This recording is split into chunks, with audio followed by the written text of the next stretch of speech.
civilization in the east and west was visited by a destructive plague which devastated nations.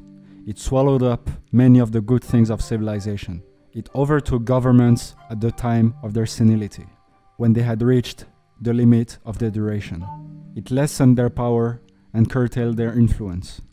Settlements and mansions became empty. The entire inhabited world changed. Assalamu alaikum. This quote was not written sometime in the early 21st century, but about 700 years earlier, by the Muslim thinker and scholar from the Maghrib, Ibn Khaldun. Today's topic is going to be something that both him and early 21st century people have gone through: pandemics.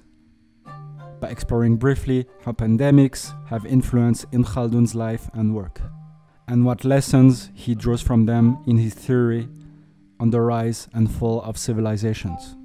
Lessons that could be pertinent to us 700 years later. Ibn Khaldun has lived an era of great catastrophes in the Muslim world that have had a massive impact on his works and affected him personally.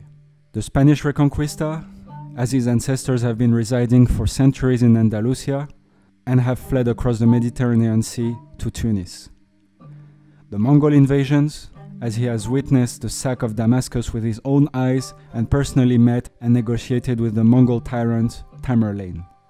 And, last but not least, the Black Death of the mid-14th century, taking away both of his parents as he was a teenager and many of his teachers.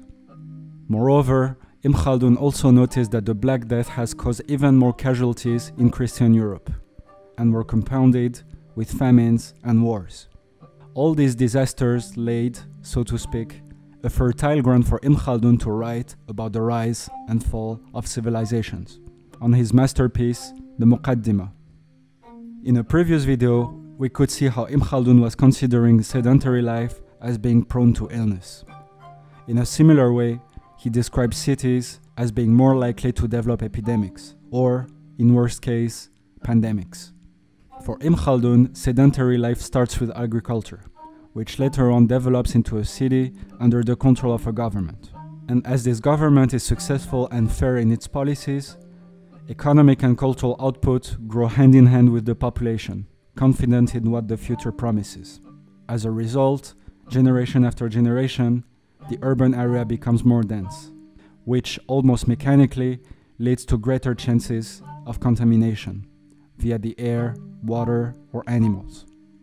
This is when a government or a dynasty usually reaches its limits and the end of its natural lifespan, with politicians being incapable to handle a health crisis, quote unquote.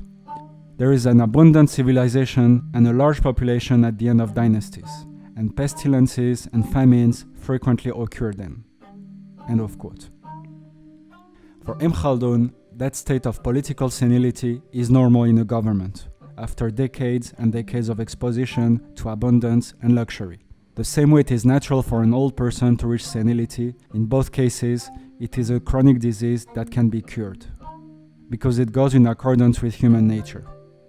The later years of a dynasty are usually characterized by coercion on citizens and poor governance, with higher taxes yielding lower revenues, which leads to a destructive economic cycle, and low economic production due to low incentives and rampant injustice, ending with famines or epidemics, quote unquote.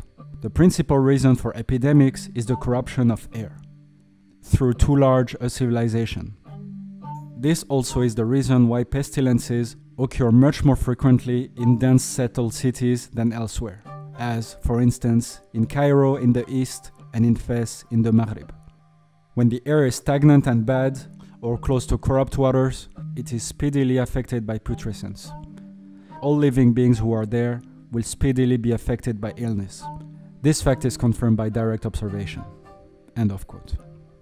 Ibn Khaldun basically explains why rulers must be concerned about pandemics, as they have the capacity to shift the centers of power and destroy civilizations, irrespective of their military superiority or their current prosperity. There is a tight relationship between political leadership and the management of pandemics. States with a sharp mindset and group feeling are more likely to prevent epidemics from happening, On the other hand, rulers who are only concerned with their own well-being are doomed to perish. Quote unquote. Towns where no attention is paid to good air have, as a rule, much illness. End of quote. So, these were, in a nutshell, Ibn Khaldun's thoughts about pandemics.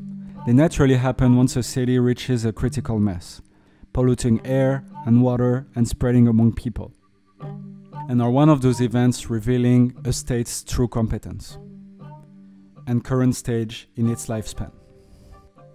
Ibn Khaldun came to those conclusions 700 years before us, thanks to his deep understanding of historical cycles and his own life experience. In history, just like in the physical world, short cycles such as the day and the night are easy to spot and anticipate. However, long cycles like the movement of galaxies are too long for the human natural lifespan to comprehend. The rise and fall of civilizations or pandemics are some of those long cycles. We can't anticipate their effects as easily because, by definition, we have never witnessed them firsthand, as those cyclical events happen about once in a century. If you enjoyed that video, don't hesitate to like it and spread it to people you think it would be beneficial to. Your constructive feedback and reflections are very welcome. Assalamu alaikum and see you next time.